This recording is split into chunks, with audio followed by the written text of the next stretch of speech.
Ya, pemirsa, perdagangan saham di Bursa Efek telah dibuka. Kita akan mencermati kinerja perdagangan saham untuk hari ini. Ya, dan untuk mengetahui pergerakan saham hari ini, pemirsa, kita kembali bersama dengan Pak Jansan. Ya, Pak Jansan, apakah pembukaan pada pagi hari ini menggambarkan pergerakan sepanjang hari ini, Pak Jansan? Masih cenderung sideways ya, jadi sepertinya agak sulit untuk menembus di 6160. Jadi angka pentingnya itu di 6160, 6170. Kalau sudah melewati itu, nah IHSG masih bisa ada running breath istilahnya ke 62 sampai 6250. Jadi sebenarnya kalau saya lihat nih IHSG masih menunggu the Fed meeting ya yang akan diselenggarakan biasanya sih pertengahan bulan, either tanggal 15 September ini atau enggak minggu depannya lagi tanggal 22 September, sambil menanti seberapa banyakkah tapering ini akan dilakukan. Karena kalau tapering dilakukan biasanya yang paling sensitif adalah negara yang current account-nya itu defisitnya, paling besar. Nah, fortunately, untungnya Indonesia itu current account defisitnya jauh lebih kecil dibandingkan defisit di tahun 2013. Jadi mudah-mudahan gejolak volatilitasnya tidak akan setinggi 2013. Itu yang pertama. Lalu yang kedua, kalau kita melihat dari gejolak pergerakan yield dari surat utang negaranya Amerika Serikat, itu range-nya tuh yield-nya nggak jauh-jauh dari 1,3 sampai 1,2%. Jadi artinya sepertinya volatilitasnya tidak setinggi di 2013 gitu loh, Mbak. Nah, jadi artinya kalaupun misalnya ada pengumuman terjadi, koreksinya pun juga saya rasa agak koreksinya di bawah 6.000, saya rasa juga masih agak-agak susah gitu ya, karena sepertinya juga sudah diantisipasi well oleh investor adanya tapering. Kebetulan juga karena account defisit kita juga tidak selebar di tahun 2013.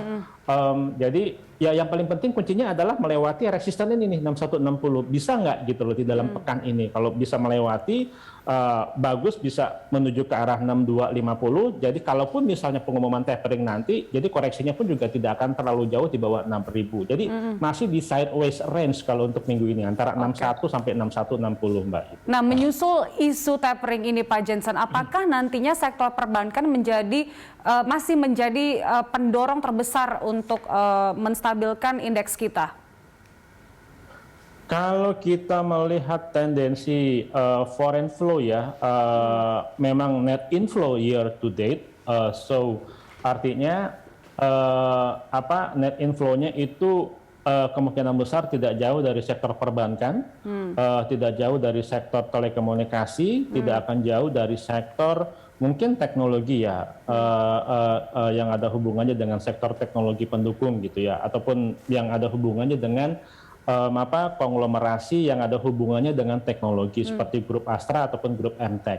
Nah, jadi net inflow masih terjadi year to date yaitu 1,5 miliar US dollar. Demikian halnya juga inflow untuk surat utang negara.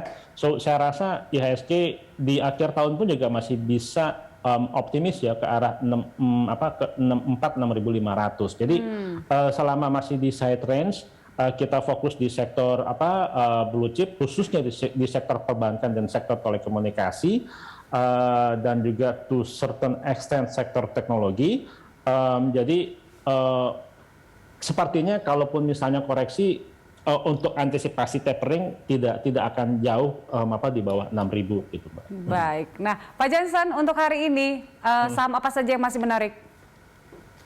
Masih menarik, yaitu salah satunya adalah bisa dicermati buying weakness, yaitu MTech teknologi, itu di range antara 2020-2030 dengan target price masih cukup jauh yaitu di 2.700. Lalu juga Bank Rakyat Indonesia yang akan melakukan right issue cukup besar ya, mungkin right issue secara historis terbesar ya sepanjang sejarah.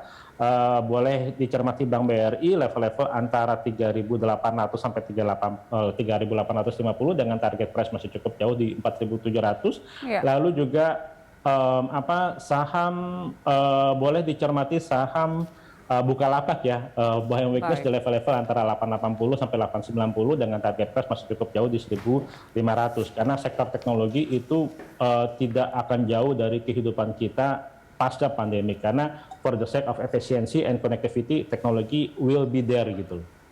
Baik, itu dia rekomendasi untuk hari ini. Pak Jansen, terima kasih untuk informasinya pagi hari ini. Selamat pagi. Ya, terima kasih Mbak. Ya pemirsa, itu dia SVP Research Kanada Kahita Solvera Jansen Nasria.